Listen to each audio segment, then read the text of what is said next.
So, hello everyone. I hope you can hear me well. I'm Alban Kitous from DG Climate Action, European Commission. Can you hear me? Yes, perfectly. Good. So welcome to all. Welcome to our speakers of this session, and welcome to participants. So this is the parallel session 3, entitled Capacity Planning Amid Uncertainty of the EMP-E 2021 conference day 1. We will have 5 speakers. I will introduce them very briefly in a minute, but I will just start with a couple of housekeeping remarks. First of all, you may know, but I still remind everyone that this session is recorded. Each presentation will last about 12 to 15 minutes, and it will give us a 15 minutes opportunity for questions and answers at the end, rather at the end of the session.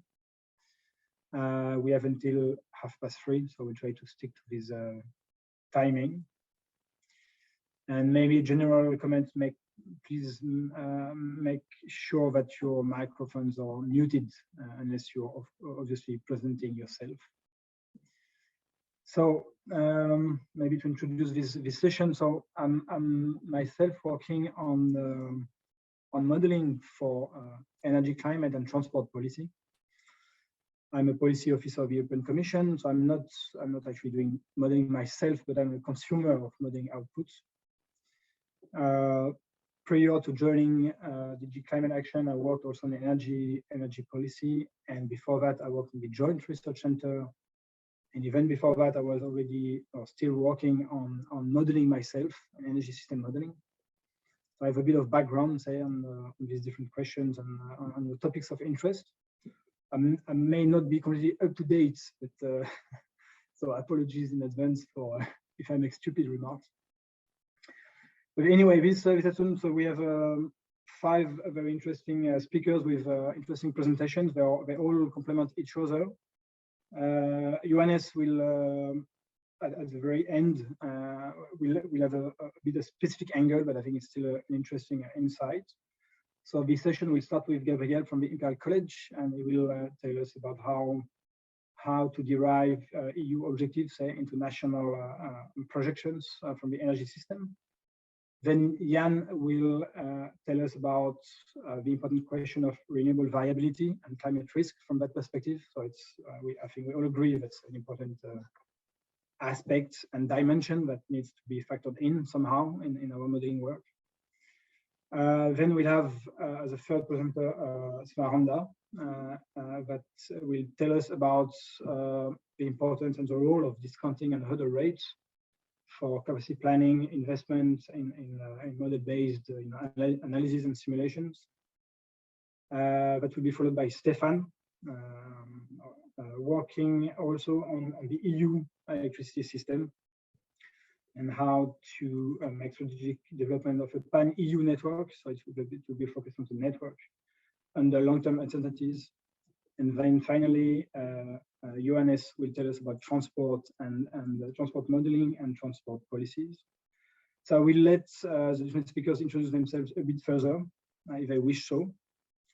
So without further ado, I will now leave the floor to Gabriel to present us his work on EU level targets and objectives and translate it into national action and projections. Thanks. Thank you very much. Let's see whether we can upload the presentation first. Hopefully, yes. Yes, that should be the case. Share. And yes, that works. Thanks, Gabriel. Okay, great. Fantastic. Okay, as Alban mentioned, my name is Gabriel. I work at the Center for Environmental Policy in Imperial College. I'm going to present research that I've been conducting in the context of the Sentinel project regarding the modeling of energy demand associated with the decarbonization targets. In terms of background, I'm I'm a chemical and process engineer applied to energy system. I have experience in energy modeling, in power plant design, and I also work in consultancy and for the European Union at the GRC in emissions inventory development. So focusing on this work, we will try to see how the continental target translate into measures or actions at national level in different final energy uses. So why is important to decarbonize energy demand? We all know that combustion-related emissions account for nearly 80% of greenhouse gas emissions in the European continent and in the EU27 and the UK. But when we analyze combustion emissions, what we see is that 52% of these emissions come from direct emissions in the demand sector. It means from transport, for residential, for industry. Despite the effort in decarbonization that we have seen at European level, still fossil fuel totalize for nearly 70% of final energy demand in these sectors, particularly in transport and in industry. So if we want to meet carbon neutrality target, we need to focus on decreasing emissions from the demand sector, as well as in supply.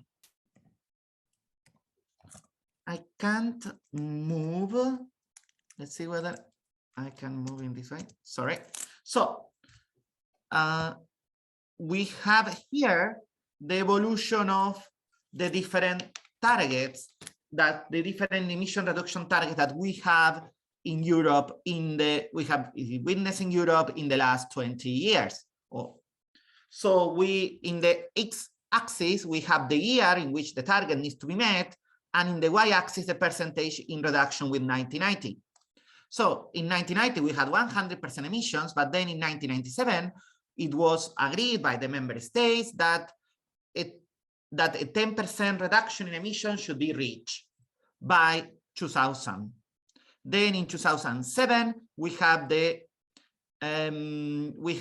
famous target for the 20-20-20, that were the 20% reduction in emissions, 20% decrease in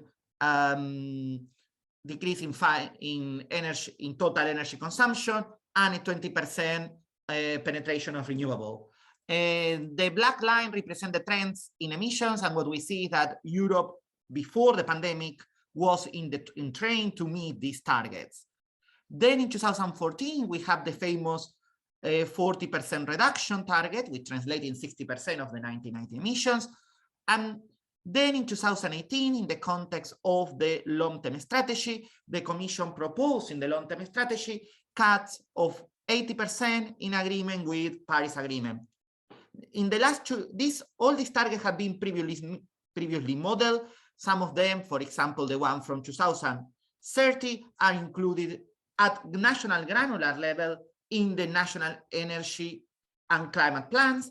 Nonetheless, the targets announced in 2020 and in 2019 are still in process of being nationally granular modeling at the national scale. In 2019, we have the famous Green Deal approval, or the proposition and then the approval in 2020. And in 2020, we have the new target for 2030, or the proposition that the Commission and the Council did for the 2030.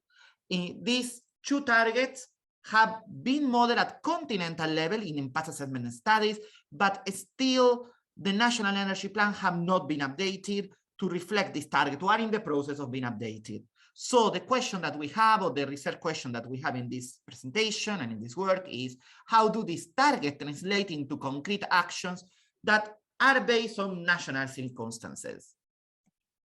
So in order to reply to this research question and to be able to understand a bit better how this target can be translated into concrete actions, we have been conducting energy demand modeling using the Destiny model, which is an open access and free tool, which is available in the website, in the especially tailored website for the model that you will find at the end of the presentation. The models enables to produce results for final energy consumption and service demand at yearly level and an hourly level. In terms of final energy consumptions, it can produce results for 11 energy carriers, consider different final energy uses, and cover 40 countries. As I mentioned before, we have yearly and hourly resolution for the result, and we also have a power supply module that allows us to see prices in the changes in electricity prices and supply. In this one, we will focus in the yearly predictions. So what are the final energy uses that we have considered? Okay, we have considered buildings, and we did buildings, space heating, water heating, cooling, and appliances. We have considered transport, in transport, road, rail, navigation, but all and aviation. In road transport, we have modeled the different categories of vehicles, including car and motorbike, buses, light duties, and heavy duties. Then we have industry and agriculture. In industry, we have heavy and light industries. And for heavy industry, we have aimed to understand technological transition in steel, chemicals, and cement industries. So the methodology we have employed is we have tried to downscale the continental target and some information which is present in the different impact assessment model for the targets, but we have as well tried to develop econometric correlations and we have conducted a literature review to understand the possibility or the feasibility of the incorporation of certain technologies in national circumstances. We have consulted especially carried out a study for certain countries, but we have also tried to understand what is the current fuel basket in certain final energy uses in certain countries and how that can be modified based on the continental target. So as a general methodology, we have final energy consumption from energy balancing like the IEA, and we have used data sets like GRC EDES or ODC-MUR to be able to disaggregate that fuel consumption into different final energy uses and then estimate the service demand. We have projected the service demand according to socioeconomic and demographic indicators, but also country characteristic age profile for building and fleet, and continentally wide prescribed fuel economy indicators. This allows us to obtain the final energy consumption at country level for certain energy uses and associated fossil CO2 emissions. The process has been iterative, and we have tried to say different fuel basket at different technology incorporation to meet the targets. So when we see at continental level, what we can see is that, of course, final energy consumption will reduce between nowadays and 2030 and 2050 in view to meet this target. The sectors that will most contribute to this decrease will be transport, industry, and heating. Particularly between 2015 and 2030, what we see is that there's more emphasis on heating at continental level, that it will also translate into national scale. And in parallel with this reduction in final energy consumption, we will observe an increase in power consumption. This is, of course, due to the fact that we are going to electrify heating due to the deployment of heat pumps and also the electrification of road transport, in addition to certain processes, especially in heavy industry like steel production or like heating in industry in what we call low enthalpy heating that will be electrified. When we go to final energy consumption, we see a wide spread of figures at national scale. In 2030, we have reductions that go between 10% to 20-something percent or 30-ish. Meanwhile, in 2050, we are going between 30-ish and up to 40-45. The final energy consumption reflect not only reflect the okay, so I need to hurry up. So not only reflect the trends, but also not only socioeconomic and not only reflect technological trends, but also socioeconomics. And we see that between 2015 and 2030, the main driver for demand reductions is buildings. Meanwhile, between 2030 and 50, the main driver is transport. We see that at continental level, the energy intensity of the economy and the final energy consumption per capita becomes more homogeneous between the countries. When we go to final power consumption, what we observe is that an increase, particularly in 2050 and due to the electrification of road transport. In particularly for road transport, what we see is that EVs will be in all the countries, EV will be the main technology for road transport, and that they allow a reduction in energy consumption despite an increase of travel demand.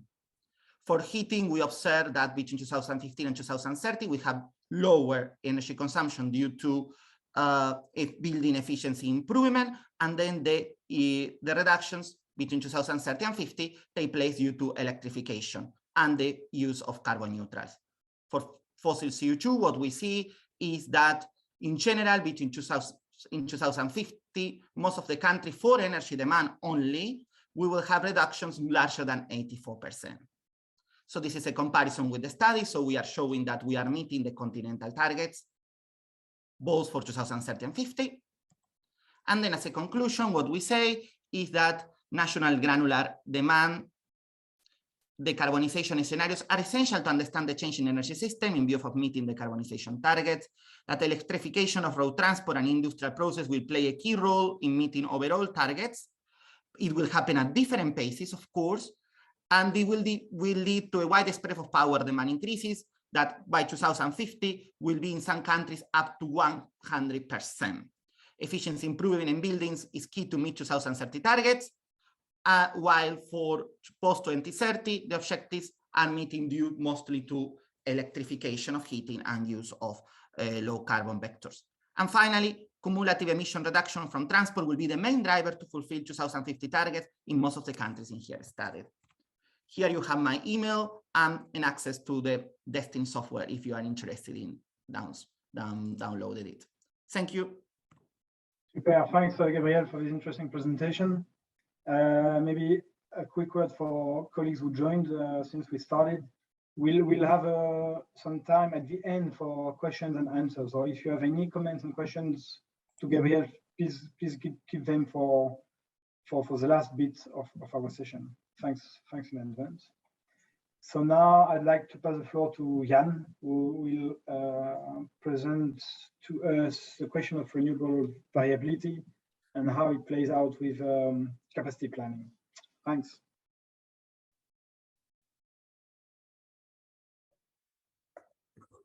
Yep. Good afternoon, everyone. Thanks for joining. My name is Jan Woland. I'm a postdoc at the Climate Policy Lab at ETH Zurich. And today I want to present work on understanding and taming climate risk for the energy transition. And I want to present a new data set that spans a century of European renewable variability. So we all know that we invest quite a lot of money into renewables at the moment. So per day, we spend approximately $1 billion on average globally, and spend that on wind power and solar PV. And the main reason for that is we want to mitigate climate change. However, at the same time, power generation from wind turbines and solar panels obviously depends on weather conditions. So there's a second arrow that connects the renewables and our climate system. And that means that in future, we have to build power system that can handle the weather conditions that will occur. Or to phrase it differently, we need to ensure that power systems are adapted to climate variability on different timescales. At the moment, unfortunately, I would argue that the representation of climate variability is still insufficient. So quoting from a report by Hannah Bloomfield and others, the traditional approach in energy system modeling is to consider only a relatively small set between 1 and 3 years of average weather data to characterize weather and climate risk. And this is, of course, problematic because we know that there's a lot of interannual variability. For example, when we look at wind power, so this figure is wind power generation in Germany over the last 40 years, assuming we had the same wind parks that were operational in 2016, assuming these were operational over the entire 40-year time span. And you can see there's a lot of variability from one year to the next. So if we only pick a single year, that's problematic. And I think this message has been taken up by the community pretty well. And the updated approach is to use modern reanalysis like ERA5 or MERA2, or to use products that draw from these reanalysis like Renewables Ninja or the M-Hires dataset. However, for some questions, these modern reanalysis are simply too short. So the typical lifetime of a wind turbine or a solar panel is at the order of 20 years, sometimes even longer than that. So if your data set only gives you 40 years of data, like modern reanalysis do, that means you only get 2 independent samples for lifetime energy generation. And 2 is a very low number to get robust statistical estimates. And moreover, we know from climate science that surface climate undergoes multi-decadal fluctuations. So both surface solar radiation and surface wind speeds vary on timescales of multiple decades. So one famous paper in that field is the one by Martin Wield in Science in 2005, where they report the so-called dimming and brightening phenomenon. And what they did, they evaluated 32 station measurements in the period from the 1950s to the 1990s, and found that the majority of them had decreasing surface solar radiation. That's the dimming phase. And then in the 15 years towards the end of the data set, they found that 26 stations had increasing trends. And similarly for wind, there is the atmospheric stilling phenomenon, as reported by Robert Rotin and others in 2010. Again, evaluating surface weather stations for about 30 years here, from the late 70s to the late 2000s. They found that the majority of these stations feature downward trends in wind speeds. And these climate fluctuations are, of course, relevant for energy system planning.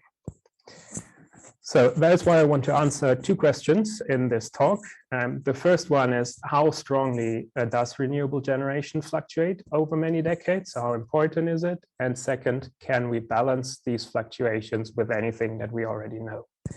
And before we can tackle any of these 2 applied questions, we need to ask another one first, and that is whether or not we have reliable climate input data for that. And as EMP-E is not a climate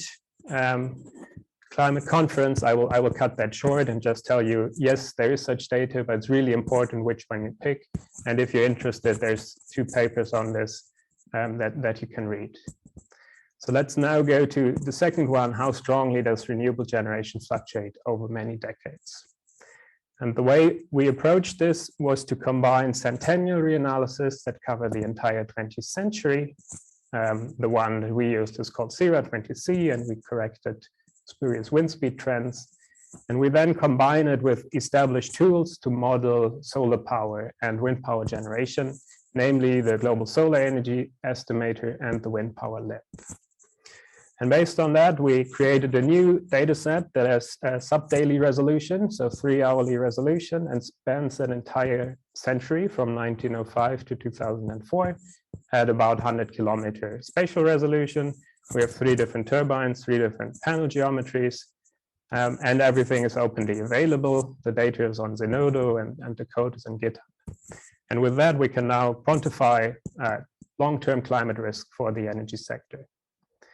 And one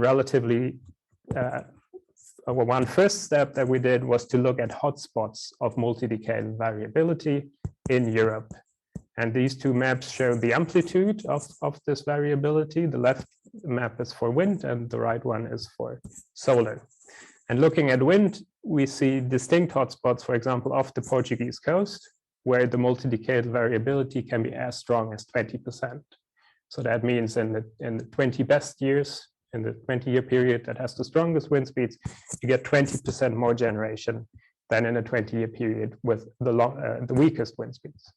And similar other hotspots are, for example, in the English Channel or along the Norwegian coast.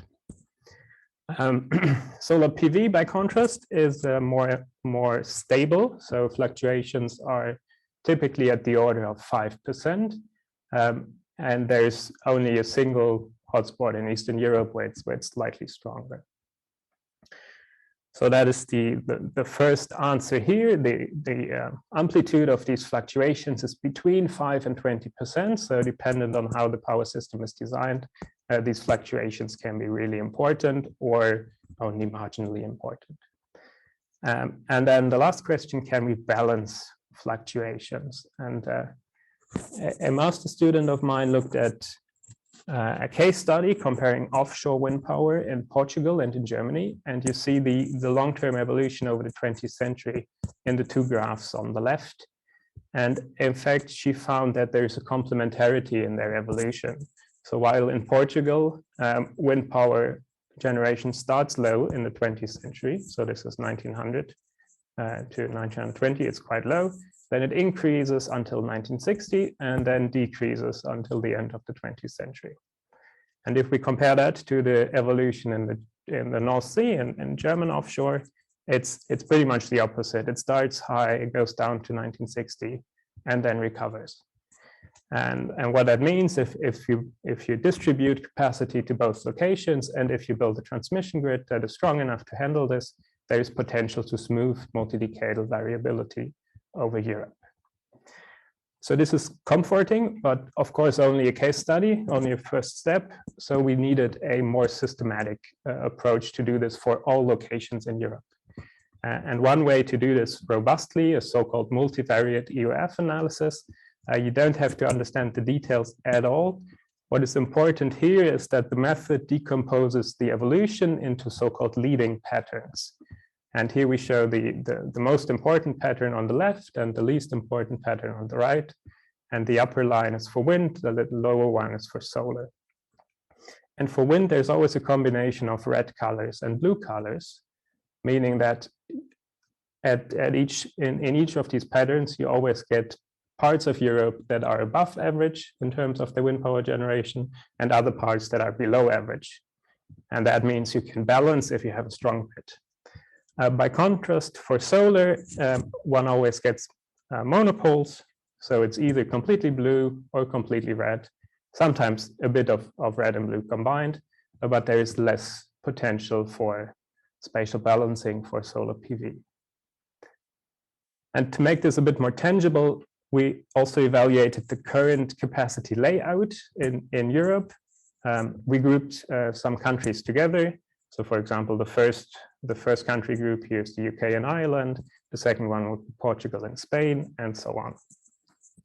And using the currently installed capacity, we then calculated the amplitude, the multi-decadal amplitude of variability in these country groups. And that is about 4% for the UK and Ireland. It's really high in the Baltic countries with 6.5% or so.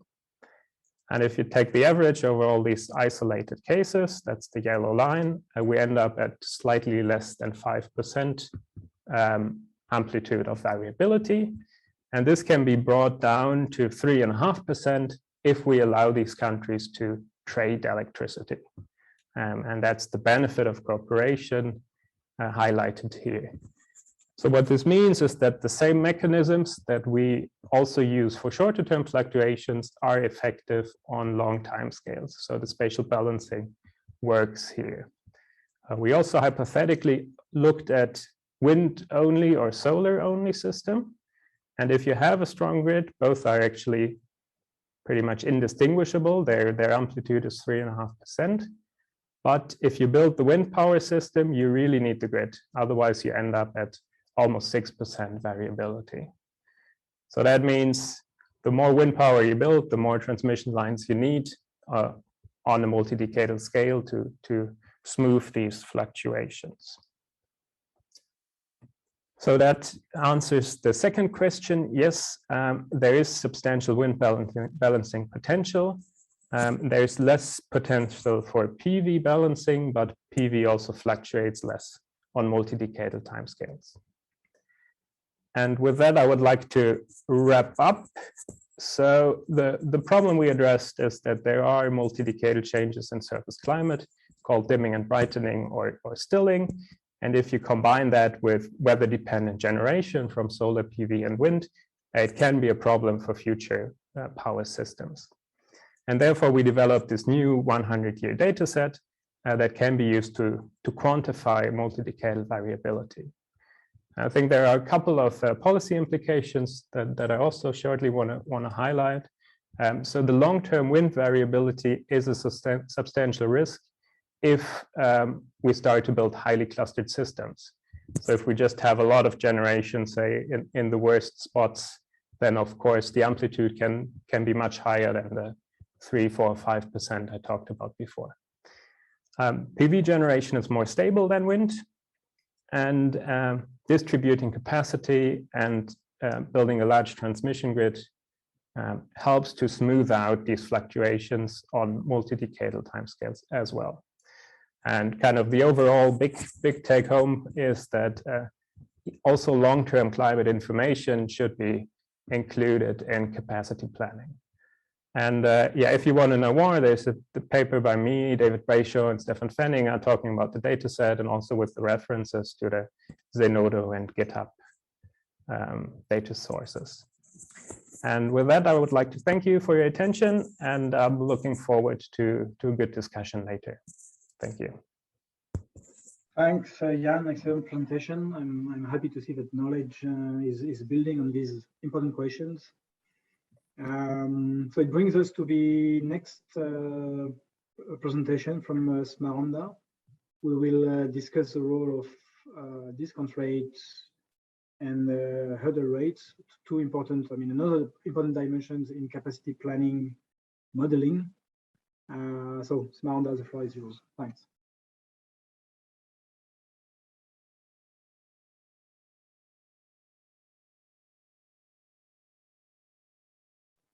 We can see the presentation, Smaranda. Okay, great. Thank you very much. My name is Smaranda Sgârciu. I'm a research associate in energy systems modeling at the chair of energy economics in BTU Cottbus. Today, I will walk you through my working paper on discount and hurdle rates, the dark horses of capacity expansion planning. This is a joint work with Igor Rybin and Professor Felix Muskens from the same chair in BTU Cottbus.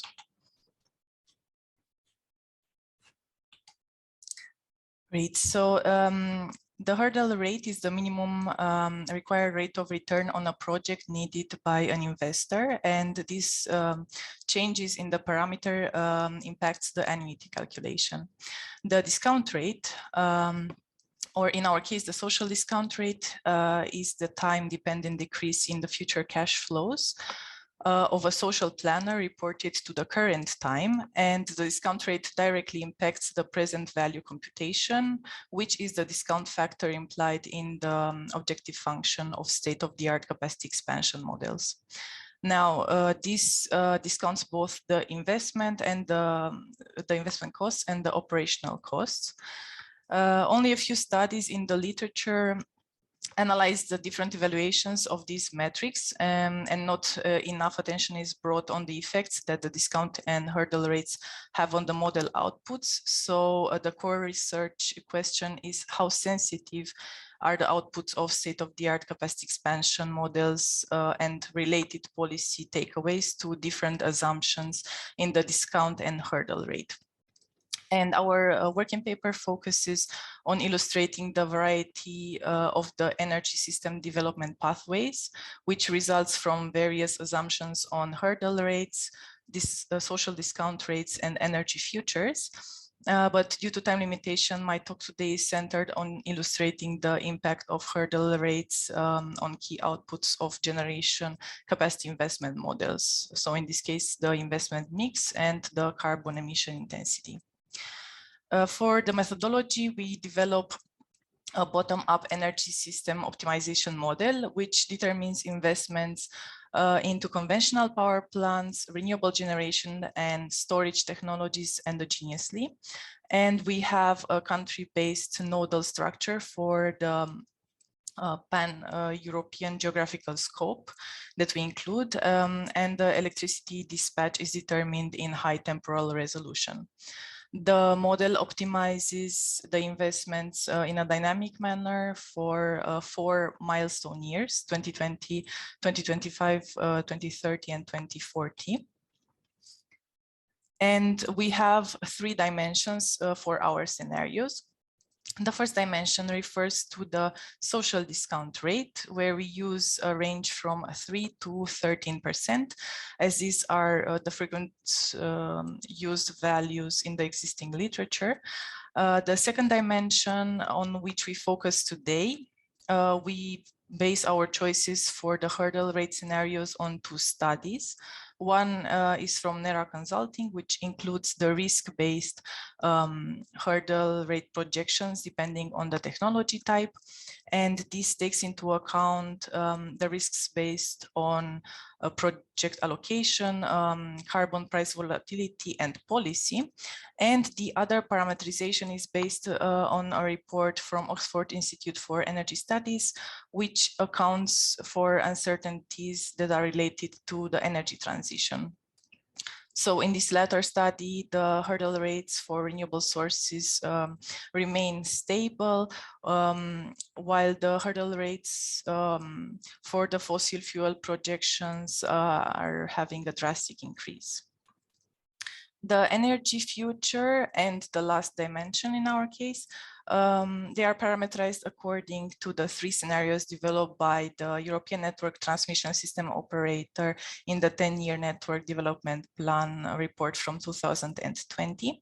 So here we include the national trends, the distributed energy, and the global ambition scenarios, and the assumptions in these energy futures differ through the level of carbon price and the electricity demand. And the futures have as core the core factor the decarbonization and also the decentralization. So the national trend scenario is compliant with the climate and energy framework for 2030 and with the 2050 goal of reducing up to 95% of the emissions compared to 1990 levels. And both the global ambition and distributed energy comply with the Paris Agreement's 1.5 degree target. But the distinction lies in the fact that global ambition considers the development in centralized generation and distributed energy looks at decentralized energy transition.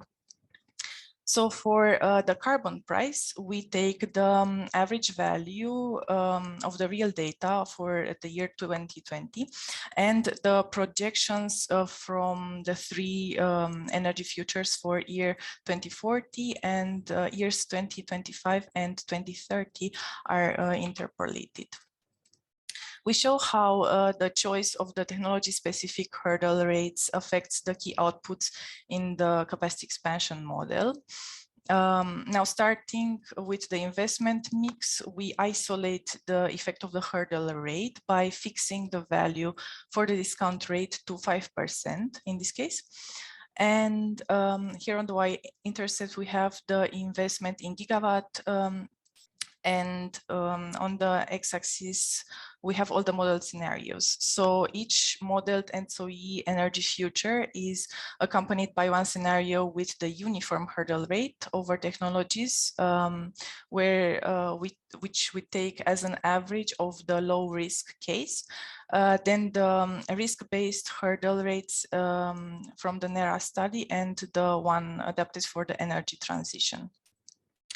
And the following effects happen over all the scenarios, so they are isolated from the particularities of the different 10-year network development plan energy futures. And the variations in technology-specific hurdle rates are exerting significant influence on the investment mix compared to the scenario where only a uniform hurdle rate is applied over all technologies.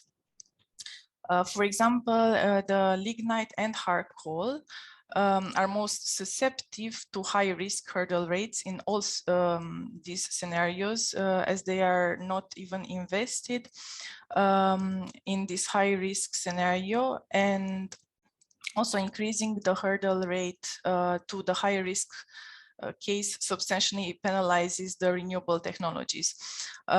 In the case of investment in photovoltaics, they drop up to 94% in the global ambition scenario, and in the same energy future, wind onshore drops up to 89% and the offshore up to 73%. For hydro technologies, the investments decrease up to 45% in the distributed energy scenario, and gas-fired power plants account for the missing capacity in the higher risk scenario. So for global ambition and the national trends scenarios, they perceive an increase of 25%, and in the distributed energy future, it accounts for an increase of 58%. Now we transpose this previously depicted investment mix into the corresponding carbon emission intensity, and we use a static estimation of the emissions depicted as an annual average. And the national trends and the global ambition energy futures present a similar pattern in the emission intensity, as the carbon price development is similar. And the distributed energy scenario has the highest carbon price out of all scenarios. So it penalizes the carbon emitting technologies and promotes the highest shares of renewables in the investment mix. In all the energy futures, the scenario with a low risk hurdle rate leads to the lower emission intensity, so to a more decarbonized system. And the European Environment Agency reports a decrease of 43% in 2020 for the carbon emission intensity as compared to 1990 levels. So we compute similarly a reduction in the carbon emission intensity, taking as reference the 2020 levels, and the highest decrease is observed in the scenarios with the energy transition fitted hurdle rate, so up to 53% in the national trends scenario.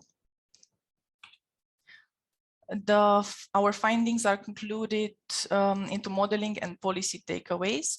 So even though the choice of the hurdle rate is usually a challenging task, which is left to the modeler, the hurdle rate exerts substantial impact on the model outputs, so it should be carefully taken into consideration. And higher hurdle rates penalize the renewable system, so implicitly lower hurdle rate facilitate the larger shares of renewable technologies in the optimal investment mix, which leads to a more decarbonized system. Also, parameterizing the energy system optimization models with hurdle rates fitted for the energy transition leads to an even more decarbonized system. As policy takeaways, we can say that the low discount rates and implicitly lower hurdle rates, which are fostered by the European Central Bank, together with a set of policies that reduce risks for renewable generators, make climate and energy targets attainable. Thank you very much for your attention.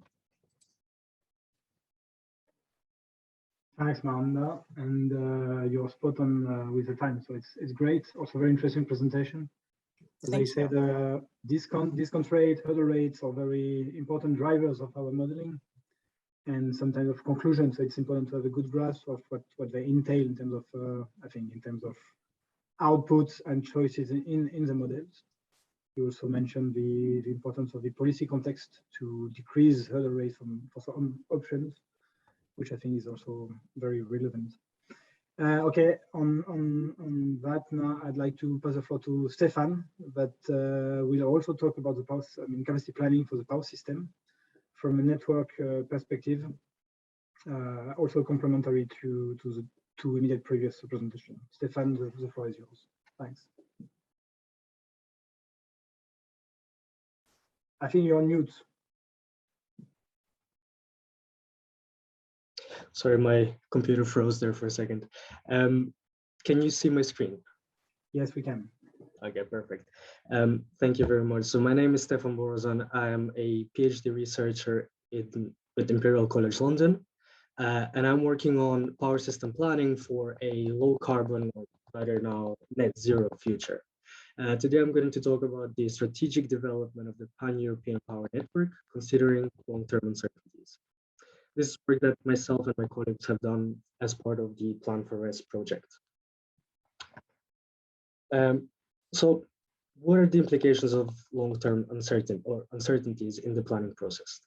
Well, system evolution is affected by both short-term and long-term uncertainties. However, the short-term ones, they only manifest themselves in the operational timescale and can be they're represented by suitable assumptions in the planning framework. Whereas long-term uncertainties manifest themselves over longer time horizons, and they're very impactful in the planning process. Uncertainties can be are rather multidimensional. They can be from various sources and can be described by their spatial, temporal, magnitude, and technological characteristics. So if we take the uptake of electric vehicles as an example, that would be the source, whereas uncertainty can be described in terms of where we will have EVs appear, when they will appear, how many there will be, and what type of chargers they will use. Now, it's almost intuitive when we're thinking about long-term future uncertainties to talk about scenarios. And on the right-hand side of the slide, I have this example taken from the taken from the 10-year Network Development Plan 2020, quite old, but nonetheless, we see this plot that shows the different the peak electricity demand according to different future scenarios. Now, translated into a scenario tree representation, that would look something like this. And it's easy to notice in the scenario tree that there are some nodes here shaded in light blue that are common for multiple scenarios, especially the root node, which is the present point, that is common for all future scenarios. And any investment decision made in these nodes will impact, again, multiple scenarios. And this creates the potential for regret in terms of overinvestment or underinvestment. So why do we consider uncertainty in transmission planning? Well, it's precisely because of this risk of overinvestments. Deterministic planning is incapable of mitigating this risk. So instead, we need to implement planning frameworks that consider uncertainty, and moreover, we need multi-stage formulations, because only in those because those enable strategic actions where we can decide on investments in every single node of the scenario tree, thus mitigating risk. However, that's not enough, because investment decisions in power networks, conventional line reinforcements, are irreversible, capital intensive, they have long commissioning times, and are just quite bulky. So they're not enough to hedge against this uncertainty. What we need is a non-network solution or a smart investment solution, which is smaller scale, it has faster project completion time, and offers flexibility. And this usually is complemented by our system operation flexibility.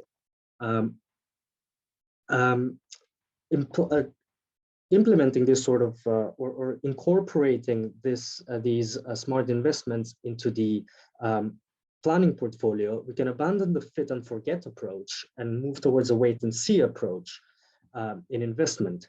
And in that sense, these options can reduce risk or hedge against uncertainty.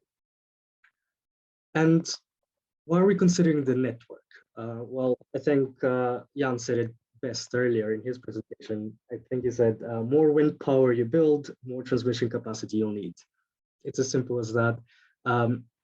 It's not just wind. We have all sorts of large renewable capacity connections across Europe. And on top of that, there's an expected electrical load growth. So in order to accommodate this load increase and to accommodate, to facilitate the power flows, we will need more transmission assets. The objective of our research was to identify the optimal conventional and energy storage investments for a 40-year horizon in the pan-European network. And we're picking energy storage here as an example of a smart option. Because of that, to demonstrate this role and the value of energy storage in this context, we're also going to quantify the option value of energy storage as a smart investment solution. The problem formulation, it's a mixed integer linear programming model. We're minimizing the expected investment cost and operation and system operation costs. As mentioned, it is a multi-stage stochastic formulation problem, which should enable us to take strategic actions in investment. Because of the size of the problem and the modeling complexities that come with it, we're using a novel temporal decomposition approach based on nested benders decomposition. Uncertainty is represented using a scenario tree. As previously mentioned, we are considering multiple sources of uncertainty, specifically wind deployment, solar PV deployment, investment cost of storage, and peak demand. And we're describing it in terms of its magnitude, location, and timing. And this is, again, in the context of the pan-European network. Now, jumping straight to the observations and the results of the case studies performed.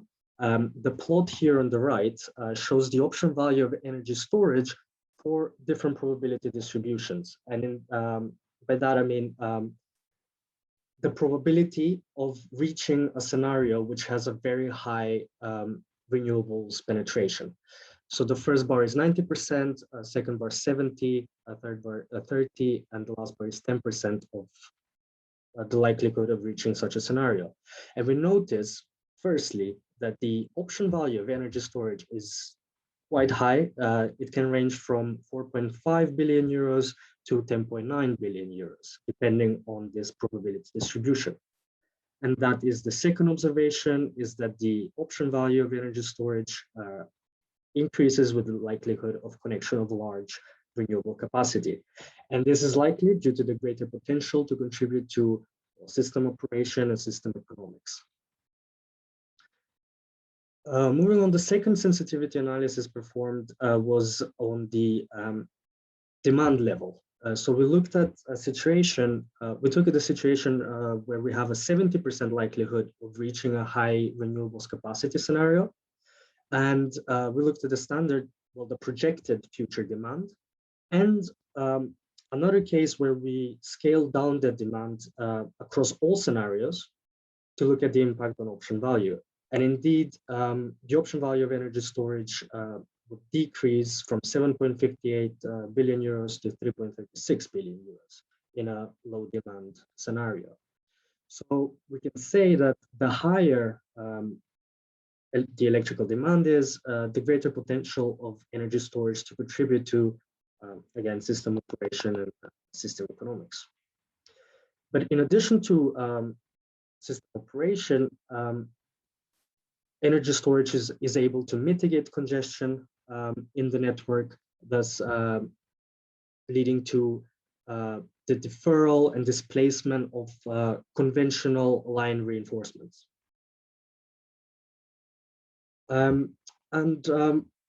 Finally, if we look at the role that energy storage could play in the pan-European context in the year 2050, this map on the right here shows the identified optimal investment decisions up to this year at different stages.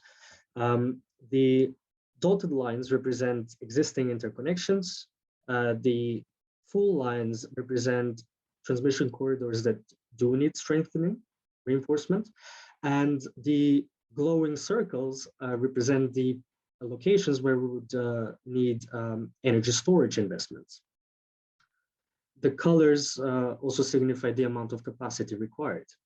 Now, the first very obvious observation here is the really wide-scale deployment of energy storage across Europe.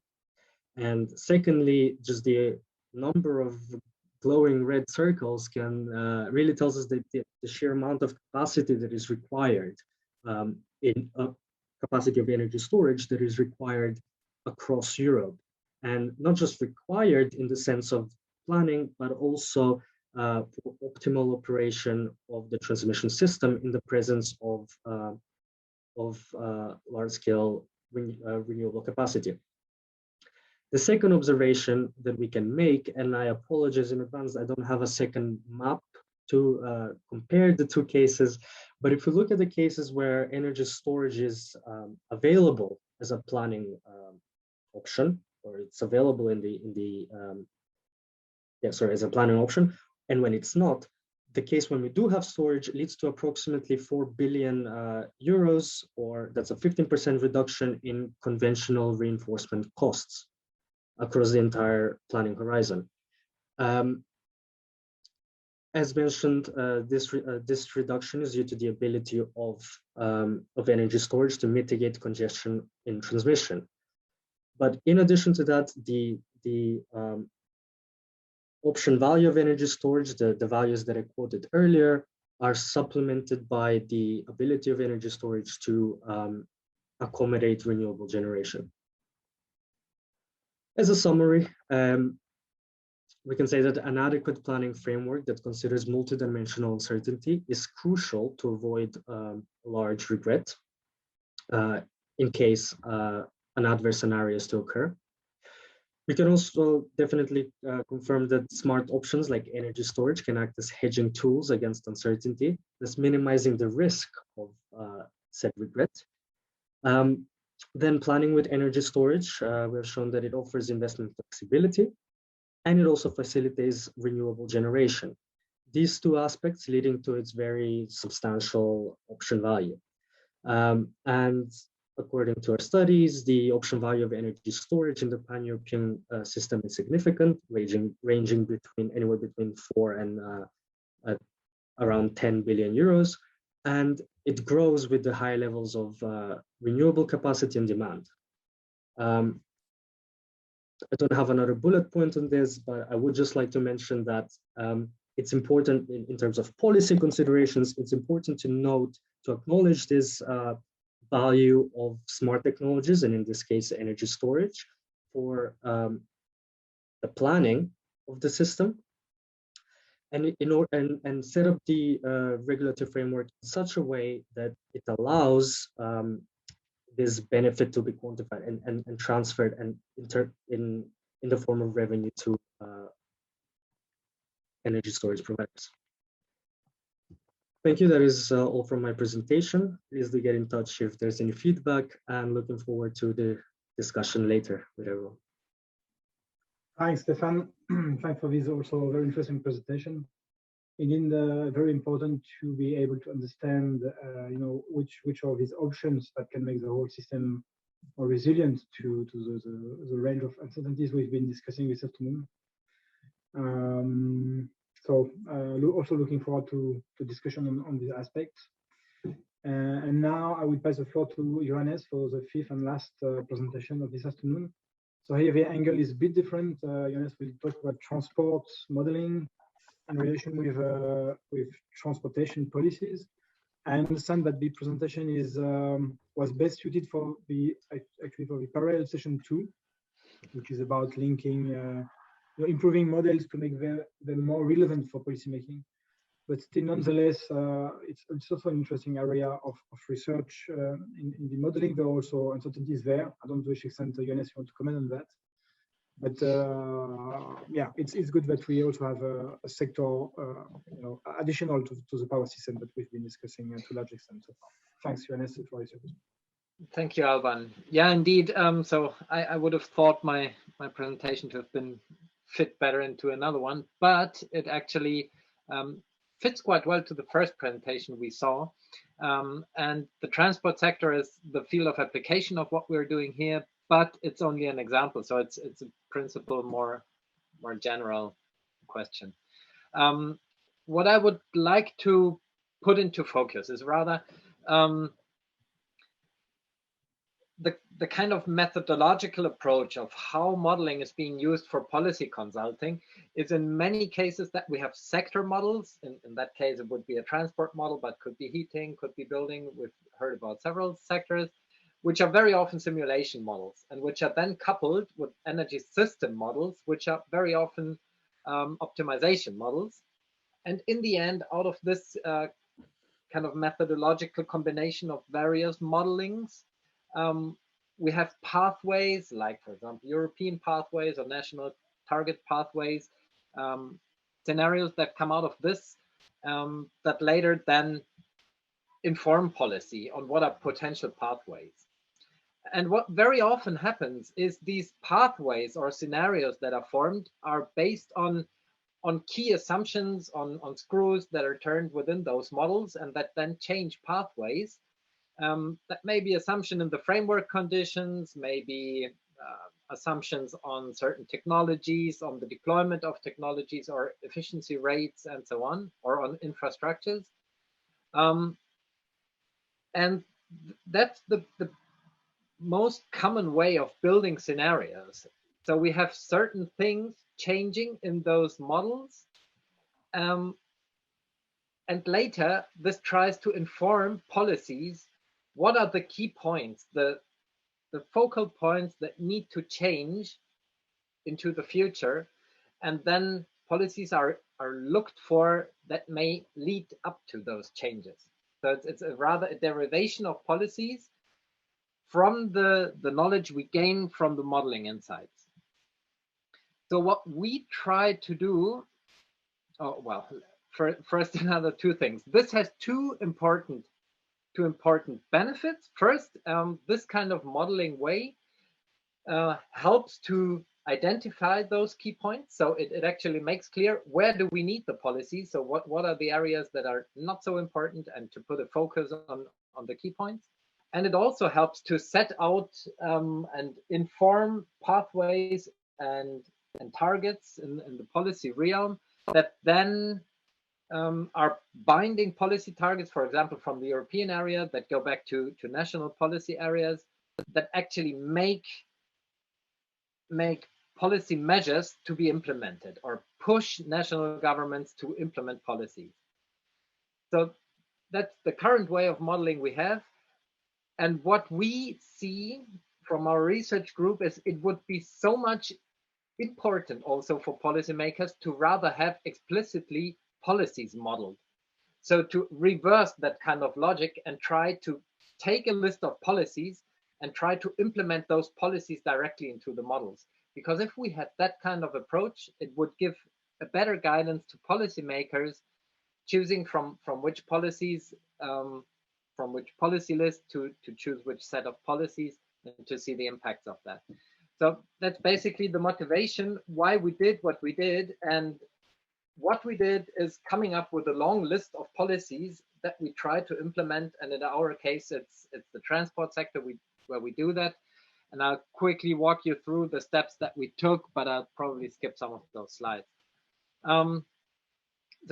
First, we collected a long list of policies. We did that from various sources. First, we went to all the European national energy and climate plans and the long-term strategies that are published by the European Commission. So we went to all those national plans and looked up what are the measures national governments planned out for the transport sector there. Then, as we do an example application of this approach to the German case, we have a very key publication that has come up in several versions now that's called German Zero. It's a gathering of, I think it's even more than 100 experts from the energy field from Germany who have come up with very extensive list of policy measures. And it also includes a section on transport. So that's a second very important source for us, where we gather very specific policy measures. And the fourth one is a study on the EU, also for the transport sector, done by Climate and the New Climate Institute. And all of this gives us a long list of already more than 200 policy measures only in the transport sector. what we then do is we go through the list of all those policy measures that we gather and do categorizations along several categories that are important later for coming up with a policy mix that we want to model. So the first categorization is avoid, shift, and improve, and this is also the title of my paper that I'm writing on this. So we have a focus on the avoid strategies, because in the transport sectors that's very key. Very much is being talked in the transport sector on shift, so that mode shift, and improve, that's efficiency and also fuel switch, so electric vehicles and so on.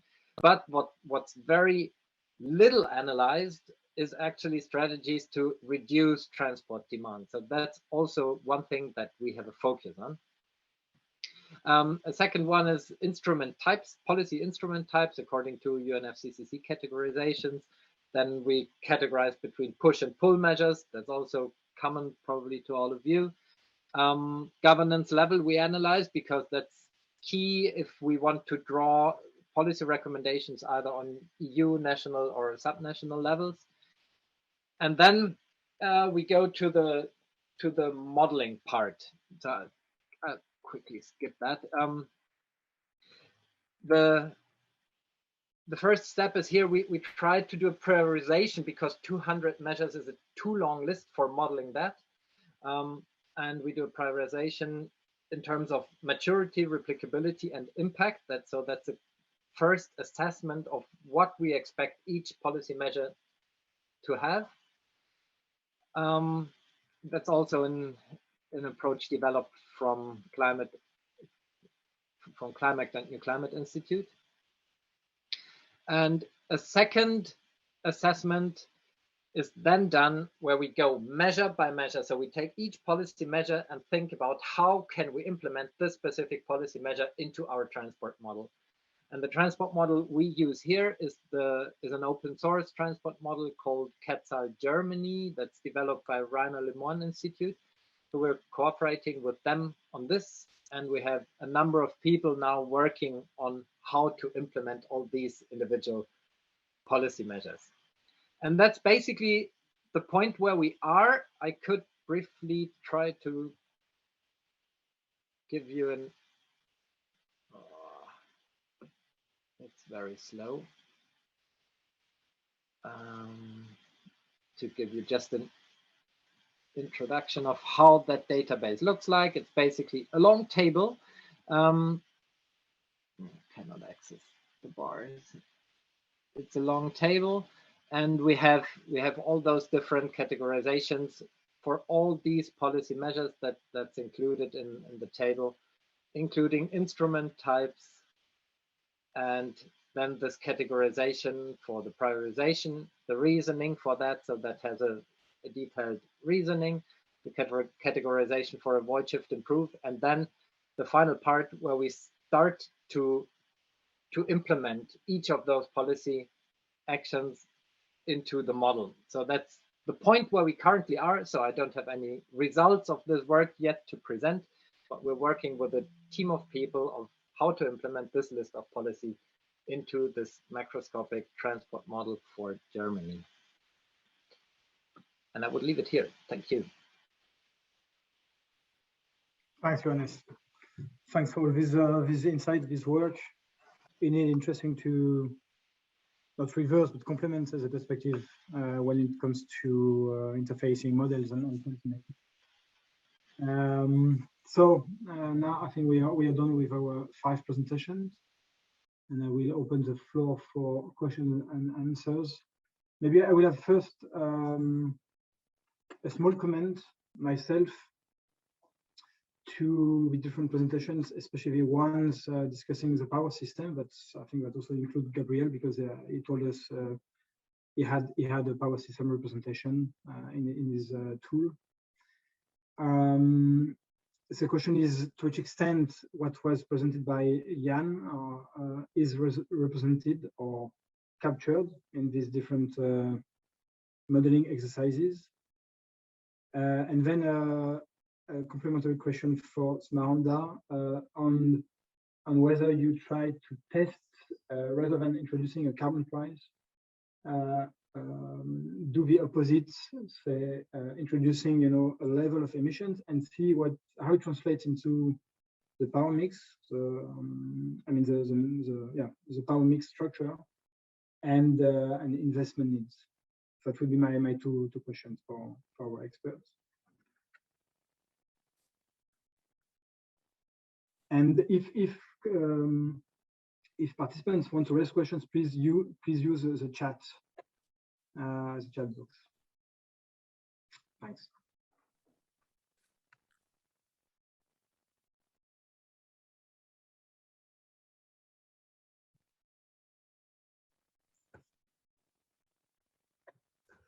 So I was hesitant to start speaking on this question, but to answer the first part of it, in our modeling, we're looking at the renewable generation as something exogenous. So we're not necessarily taking into account what Jan was talking about. However, I imagine that would be a very important consideration where capacity planning, as in generation capacity planning, is in the question. Again, in this work that I presented, we don't do that. So it's, let's say it's implicitly accounted for in as an exogenous uncertainty. But the others can please feel free to let us know from your perspective.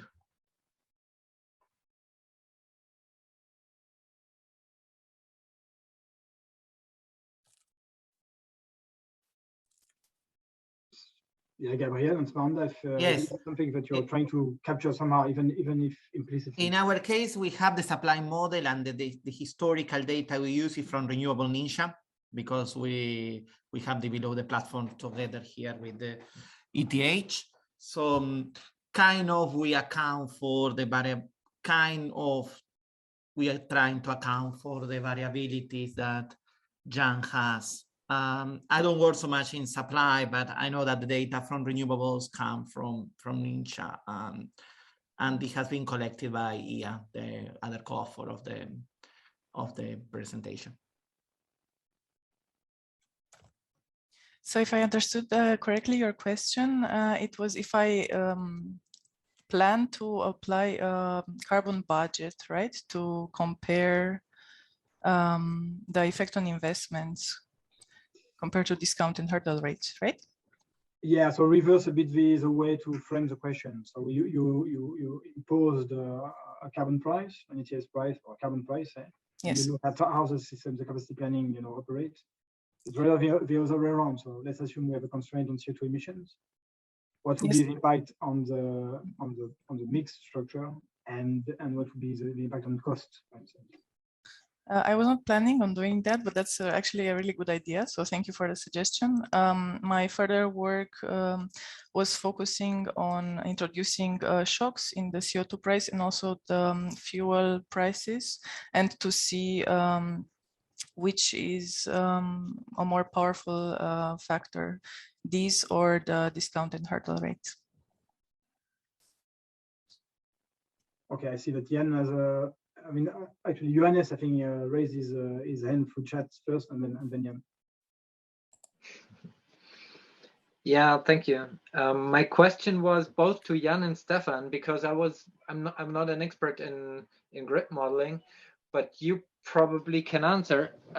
You presented that you probably can balance if there is a lot of focus on wind, but not if it's on solar. I have seen previously for similar models that there can be a balance between wind and solar. So have you also analyzed this as a kind of cross variability? Yes, and that's a bit the problem, because the anti-correlation that you have normally on like a daily scale or a seasonal scale, it collapses when you look at multi-decadal scales. So I mean, on a seasonal scale, it's quite easy in Europe. So PV is really strong in summer, and wind is really strong in winter. So if you combine them, you smooth everything. But then if you look at the correlations over multiple decades, you don't get that anti-correlation anymore. So you get less. that's a bit of pity that the same strategy doesn't exactly work. And yeah, I had a question to Stefan also. I was wondering how you decide on your scenario tree, because the kind of climate input could be part of the scenario tree, right? You could say, now we use capacity factors from, I don't know, 10 years ago. Now we use capacity factors from 20 years ago to capture this climate fluctuations. Definitely, yes. And that's another source of uncertainty that we could incorporate in the long-term planning. In this case, we didn't do so, although I must say we did have the option. However, to answer the objectives of this research, it was not necessary, whereas doing so would have increased the complexity multifold and would have had, we might have had some tractability issues in the planning, the optimization problem. But it has been definitely on our radar. Yeah, that's basically it. Okay, thanks, colleagues. Are there any reactions in the room? Any participants would like to ask something to our panelists?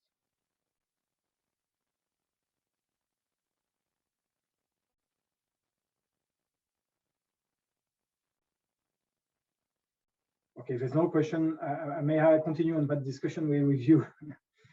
Because I think this issue of wind and solar availability that raises the question of also kind of seasonal storage. Because I guess you mentioned storage, Stefan, in your analysis. Felix has a question. I just finished briefly, but I guess you meant battery based, or is it also long-term storage, or how did you define it? Yeah, so I specifically didn't specify because our energy storage modeling is technology agnostic. In this case, yes, I was talking about sort of short-term, short duration batteries, but our modeling can incorporate different types. And in this case, we modeled pumped hydro storage as a generation asset, just because of the, and this was just because of the different characteristics across Europe, across different countries. So we wanted to focus on short duration batteries in this particular research, but yes, we could represent different ones in the as a planning, as an investment option. Okay, thanks, Stefan. Felix, I see you raised your hand, and then Johannes. Yeah, thank you. I hope you can hear me. Yes, so thank you for the presentations. So my question was kind of the same direction what your question was. So in directly to Stefan, my question was, because we are also working a bit with multi-stage stochastic optimization. And when you say that you can reduce the storage by, I think, 15%, overall in Europe. So do you incorporate also other flexibility options like cross-sectoral flexibility options? And I think you already mentioned now that you also have like hydropower included in the model. That was the second question of mine. Yeah, so we don't consider cross-sectoral or the integration of other sectors into our model. And perhaps it wasn't quite clear what the 15% was in relation to conventional investments, which would be line reinforcements, so strengthening the interconnections. So planning with storage, having the option to invest in storage assets, and now to specify short duration or battery storage, can lead to a 15% reduction in conventional reinforcement costs. But this value is then supplemented by the flexibility that storage provides in the network in system operation. And yeah, sorry, your second point was on the hydro generation. Yes, we do model it. And as I mentioned, pumped hydro storage, we model it as a generation asset, whereas we also consider other types of hydro.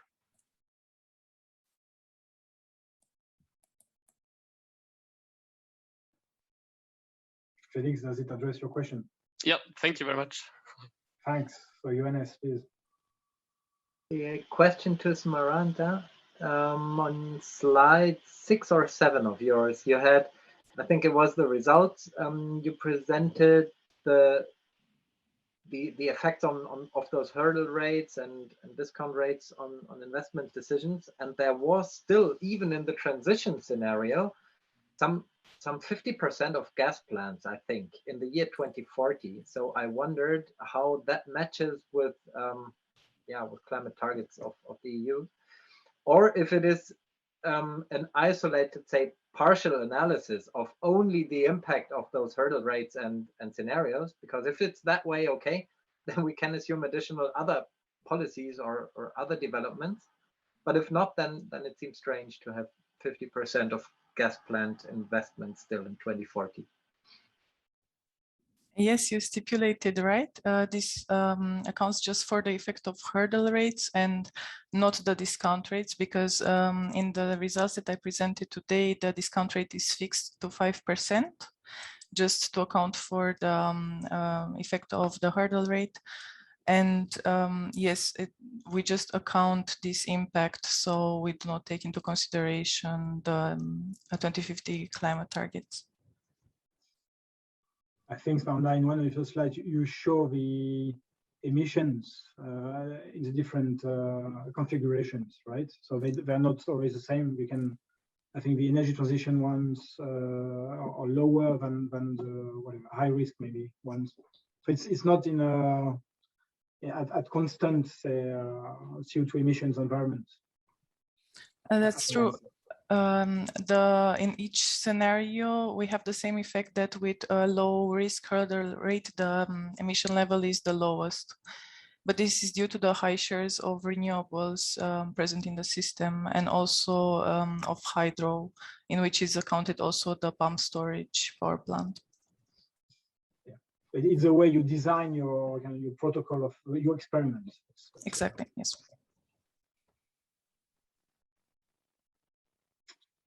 Jan has another question.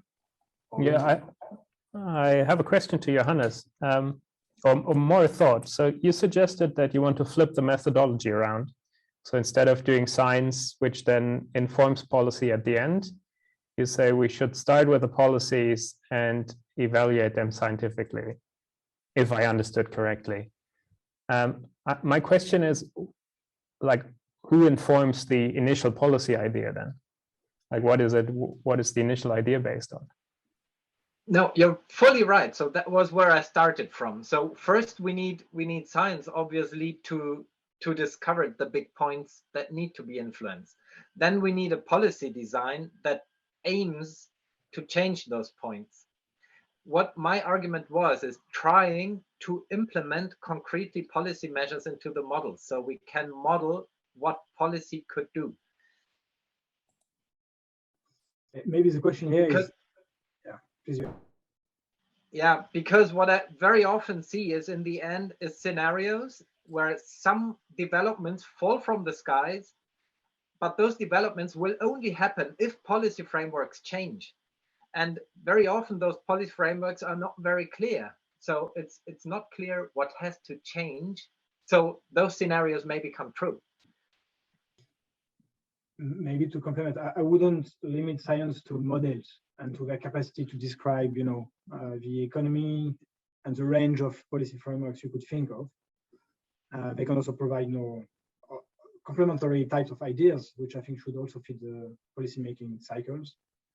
I think that's a bit the point here, is to, instead of relying on some energy system models, which can be more or less detailed or more or less good in their descriptive capacity of what you can do sectorally on a bottom-up basis or on the ground, complement that maybe with other type of inputs and test it, as a complementary approach the other way around. I would interpret Johannes' presentation that way, rather than getting rid of science altogether. Okay, Gabriel, I think you would like to react. Based on the Jan comment and yours about the last presentation from Johannes, I think that there are some policies that have a technological component which have a quantitative component already. If you, for example, take into account the post-2020 standard for transport, there's a policy, which is a number that you are asking the vehicles to have a given fuel economy. So certain policies already have an indicative quantitative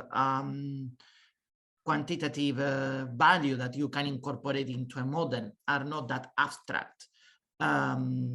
Of course, they're not a policy for renovation of units, but if you say that I will ban this type of unit or I will ban this type of vehicles as a policy, you already are defining a quantitative input.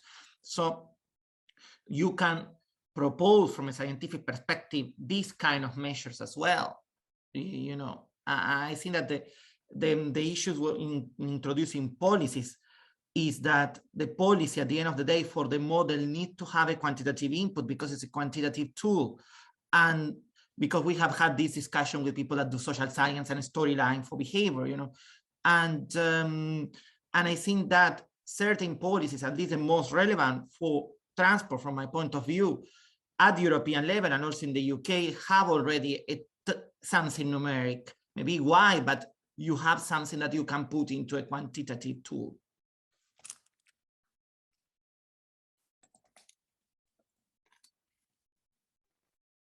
Okay, thanks, Gabriel. I see that we are getting close to the end of this session. Would there be any last remark?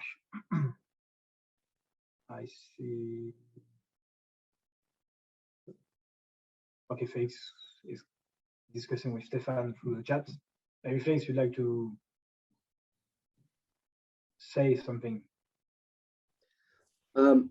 Yeah, sorry, I just saw the question. Did you take into account the perpetual annuity and which discount rate to use? Yes, we do. We discount the investment cost for each investment option for the duration of its lifetime, and we use in my my recent studies, I use a 3.5% discount rate, which is in line with what is used here in the UK. But I'm sorry, I'm not exactly sure to tell you which one we used for the pan-European case study. I think it might have been 5%. And yes, definitely, it does have a big impact on investment decisions. Costs are a huge factor in that.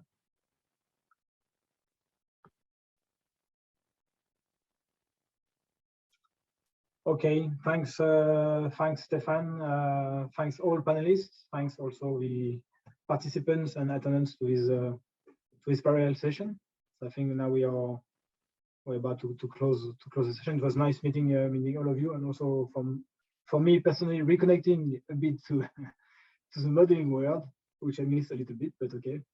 So on this, I wish you all, a good afternoon, also a good EMP conference. I don't know whether you plan to attend further or more sessions. I'm sure there will be a lot of interesting insights from colleagues, and then things to bring home and for your future career or your ongoing work.